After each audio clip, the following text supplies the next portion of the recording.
প্রিয় বন্ধুরা welcome back to my channel Riyasha. তোমরা কেমন আছো প্রিয় বন্ধুরা? অবশ্যই কমেন্টে জানিয়ে। আশা করি ভালো আছে, আমি ভালো আছি। আবার একটা নিয়ে আসলাম নতুন একটা ভিডিও। সকাল সকাল কিসের ভিডিও বানাচ্ছি দিয়ে দেখতেই পারছো। আমার শাশুড়ি মা একটা বড় একটা লম্বা চড়া একটা বাঁশ নিয়েছে, আর এইটার সাহায্যে কি করছিল, বেল পাড়ছিল গাছ থেকে। আর কিছুদিন আগে তোমাদেরকে দেখিয়েছিলাম আমাদের গাছে অনেকগুলো বেল এসেছে, আর এই প্রথমবার বেলটা ধরেছে। তো ভালোটিকে পাকেনি বেলগুলো, তবুও শিবরাত্রি আজ। তো আমার শাশুড়ি মা বলছিলেন না, গাছের বেল দিতেই হবে, না হলে খাওয়া যাবে না। ঠাকুরকে প্রথম ধরেছে, ঠাকুরকে না দিয়ে খাওয়া যাবে না। তো তার জন্য ওই গাছ থেকে বেল পাড়ছিলেন। আর বেলগুলো না অনেকটাই বড় বড় সাইজের ছিল। উপরে যেগুলো ছিল অনেকটাই বড় বড় ছিল, নিচে যেগুলো ছিল অনেকটা ছোট ছোট, মানে এগুলো লাস্টে এসেছিলো তো তার জন্য ছোট ছোট হয়ে গেছে। তো দুটো পেরেছে, আর দুটো না তিনটা পেরেছে, আর দুটো বড় বড় ছিল আর একটা ছোট ছিল আর কি। তো যাই হোক, তোমাদেরকে দেখানো হয়নি। আর এদিকে দেখো টপি কি করছে। টপি রোদে বসে আছে, কারণ ওর শরীরটা না কতদিন থেকে অনেকটাই খারাপ, কি বলবো। ওর মাথা তুলতে পারছে না ঠিক মতন, হাঁটাচলা করতে পারছে না ঠিক মতন, খাওয়া দাওয়া করে না, বমি করেছিল। তো তার জন্য ডাক্তার আসবে আজকে ওকে দেখার জন্য। আর এদিকে তোমাদের দাদাভাই ঘুম থেকে উঠে ওকে বলেছিলাম স্নান করে শিবের মাথায় জল ঢেলে আসতে, কারণ কি দোকানে চলে গেলে আর রাতে আসবে, আর রাত্রি চতুর্দশী ছেড়ে যাবে।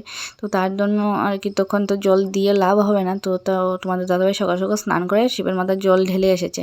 তোমাদের দাদাভাই শিব, আর জল ঢালার কি দরকার, তবু আছে না।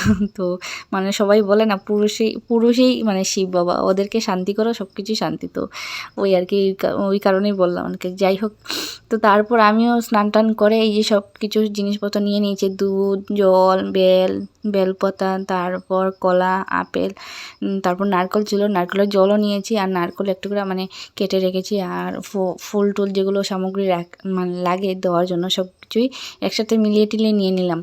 তো এখন যাচ্ছি, গিয়ে জল ঢেলে আসবো। আর পুজো শুনে আমার সাথে আসতে পারিনি, কারণ ওর মাস্টার নিয়ে এসে বলেছে ওকে পড়ানোর জন্য, মানে মিস এসেছে ওকে পড়ানোর জন্য।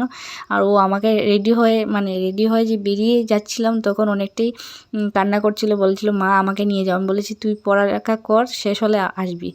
তো তার জন্য আমি একা একা যাচ্ছি, আর ক্যামেরাটা নিজেই শ্যুট করছিলাম। তো তার জন্য ঠিকমতো তোমাদেরকে শেয়ার করতে পারবো কি না জানি না। আসার পরে মন্দিরে দেখছি সবাই পুজো দিচ্ছিল, তো তার জন্য আমি সাইডে দাঁড়িয়ে দাঁড়িয়ে তোমাদেরকে শেয়ার করছিলাম। তো যাই হোক, ওরা পুজো দিয়ে দেখ, তারপর আমি দেবো। জানি না তোমাদেরকে কতটুকু শেয়ার করতে পারবো, কারণ একা হাতে করবো সব কিছু, মানে পুজোও দেবো, তোমাদেরকে শেয়ার করব। তার জন্য এই যে দেখতেই পাচ্ছ, এক হাতে মানে ক্যামেরাটা রেখেছি, আর এক হাতে জল ঢেলছিলাম তোমাদেরকে শেয়ার করার জন্য। পুজো শোনা গেল বছর এসেছিলো, ও ধরেছিল, তোমাদেরকে শেয়ার করেছিলাম। এই বছর ও আসতে পারিনি, তার জন্য আর কি মানে একাতেই তোমাদেরকে শেয়ার করতেছিলাম। তো কিছু মনে করো না, যতটুকু পারছি তোমাদেরকে শেয়ার করছি। তোমরা কন্টিনিউ ভিডিওটা দেখতে থাকো, সঙ্গে থাকো, পাশে থেকো। তো শিব বাবাকে স্নান করিয়ে নিলাম, ফার্স্টে জল ঢাললাম, তারপর দুধের মধ্যে ঘি টি মানে নারকেলের জল টল যেগুলো ছিল সব কিছু একসাথে মিলিয়ে নিয়ে এসেছিলাম।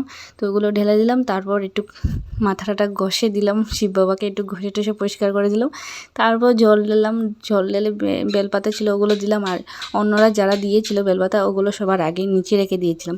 তারপর আমারগুলো দিয়ে তারপর সবারটা দিয়ে দিলাম, কারণ নিচে ফেলে লাভ নেই, সবাই তো মন থেকেই প্রার্থনা করে দিয়েছিল। তো ওদেরটি নিচে ফেলে লাভ নেই, তার জন্য আবার উপরে তুলে দিলাম। তো তার উপরে একটা বেল এনেছিলাম, তো বেলটা মানে ফেটে দিতে হয়, তো তার জন্য ফাটিয়ে দিলাম। আর অনেকটাই শক্ত ছিল, কি বলবো, ছোট ছিল না, বড়গুলো রেখে দিয়েছি, মানে একটা তোমাদের দাদাভাই দিয়ে দিল, আর একটা আমার শাশুড়ি মার জন্য রেখে দিয়েছি, আর ছোটোটা আমিই এনেছিলাম। তো তারপর ভাবলাম স্নানের জলটা একটু নিয়ে নিই উপোস ভাঙার জন্য, তার জন্য একটা ছোট্ট ঘটের মধ্যে স্নানের জলটা নিয়ে নিলাম। তো তারপর এই যে মন্দিরের বাইরে দাঁড়িয়ে আছিলাম, কারণ কি ফটো উঠবো বলে, কারণ ফটো ওঠার জন্য একটা ছেলে ছিল আমাদের পাড়ারই, তো ওকে বলেছিলাম আমাকে এক কপি ফটো ওঠানোর জন্য, কারণ সবাই তখন না পুজো দিচ্ছিলো, তো তার জন্য বাইরে একটু হাঁটাচলা করছিলাম। তো ওরা সবাই দিয়ে নাক, তারপর আমি ফটো উঠবো একটা। তো তারপর ফটো টটো উঠে এসে বললাম এই যে ঘরের ভিতরে। আর এখানে এসে অনেকটাই কাজ, কারণ রান্না বান্না করতে হবে, সকালের খাওয়া দাওয়া কিছুই হয়নি। সকাল সকাল স্নান করে ঠাকুরটা দিয়ে দিলাম, আর ঠাকুর সেবা দিয়ে দিলে অনেকটাই কাজ মানে সেরে যায়, তার জন্য ওগুলোই সবার আগে করলাম। তো এখন সকালে রান্নাবান্না করব, দুপুরে রান্নাবান্না করব।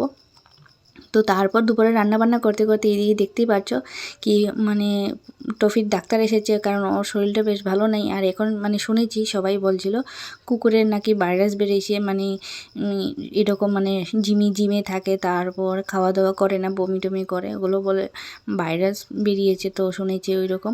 তো তার জন্য ডাক্তার এসে বলছিল না ইঞ্জেকশন দিতে হবে। তো একটা ইঞ্জেকশন দিয়েছিল, তখন ক্যামেরাটা অন করিনি, এখন দেবে আরেকটা, তারপর দেবে আরেকটা, মানে টোটাল 3টে ইঞ্জেকশন ইঞ্জেকশন দিয়েছিল ওকে। আর অনেকটাই মানে এখন তো ছিল মানে কিছু করেনি, 2বারের সময় কিছু করেনি, কিন্তু যখন 3 নম্বরটা দেয় তখন অনেকটাই নড়াচড়া করছিল, অনেকটাই চিৎকার করেছিল, কারণ ওর তখন অনেকটাই লেগেছিল এই যে নড়াচড়া করছিল।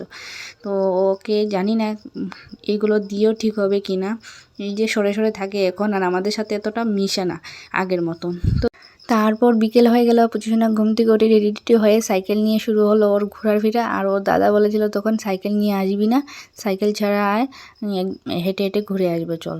তো আমিও বলেছিলাম সাইকেল ছাড়াই যা, না হলে কীভাবে, সন্ধ্যা হয়ে যাচ্ছে প্রায়। আর এইদিকে দেখতেই পাচ্ছ আমার শাশুড়ি মা আবার একটা লম্বা চড়া একটা বাঁশ নিয়ে এসেছে। কি করবে, সকালবেলা তো বেল পাড়া হয়ে গেছে, এখন কি করবে, এখন করবে কি, এই যে বেল গাছের মধ্যে শিম গাছ মানে কিছুটা শিম শুকিয়ে রয়েছে, ওগুলো বিচি বার করা যাবে, তার জন্য এগুলোকে মানে পাড়া হচ্ছে। তো তারপর গিয়েছিল প্রচুর ঘুরতে, আর ঘুরতে গিয়ে অর্ধেক রাস্তা থেকে ঘুরে আসলো এই যে ধনুকটা নেওয়ার জন্য। তীর ধনুক বানিয়ে দিয়েছিল ওর দাদা ওকে। তো ওকে বলেছিলাম তীরটা মারতে পারিস, বলছিল হ্যাঁ।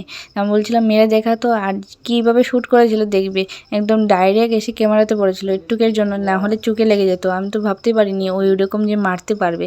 এই যে এরকম রেডি করছিল আর বলছিল এই দেখো, বলে এই দেখো ক্যামেরাতে লেগে পড়েছে, একটুকের জন্য, না হলে চোখে লেগে যেত।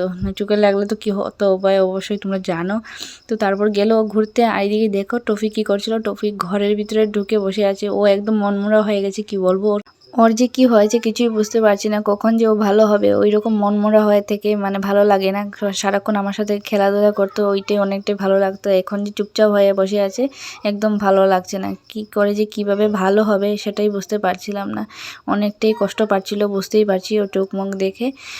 পুজোর সময় সারাটা দিন দুষ্টুমি করে সবাই জানো, কিন্তু সন্ধ্যার পর মানে রাত্রিবেলা ও কী করে জানো না, তার জন্য আজকে তোমাদেরকে শেয়ার করছি। এই দেখো ওর দুষ্টুমি কী করছে। আমি একটু কাজে ব্যস্ত ছিলাম, ওর দিকে ধ্যানটা দিইনি, তার জন্য কি করেছে ও ওই সুযোগে, আমার একটা কালো রঙের ফেব্রিক ছিল, ওই ফেব্রিকটা ওর হাতে পায়ে মানে শরীরে ওগুলো তো মেখেছে, তার সাথে সাথে বেড কাভার, তারপরে ব্ল্যাঙ্কেটের কাভার, ওগুলো সব কিছু একদম ছড়িয়ে ছিটিয়ে কালি টালি দিয়ে ভরিয়ে রাখিনি। হঠাৎ দেখছি ওর শরীরটা পুরো কালো, তো দেখছি ও বলছিল কিছু না মানে ভয় পেয়ে। তো ভিডিও করেছিলাম, বলছিলাম তোর বাবাকে দেখাবো মানে ভয় পাওয়ার জন্য, বলছিল না না দেখিও না। তো যাই হোক, ও তো সারাটা দিনই দুষ্টুমি করে। তো আজকে ভিডিও কিনে শেষ করছি, আবার দেখা হবে নতুন কোনো ভিডিও, ততক্ষণের জন্য টাটা বাই বাই।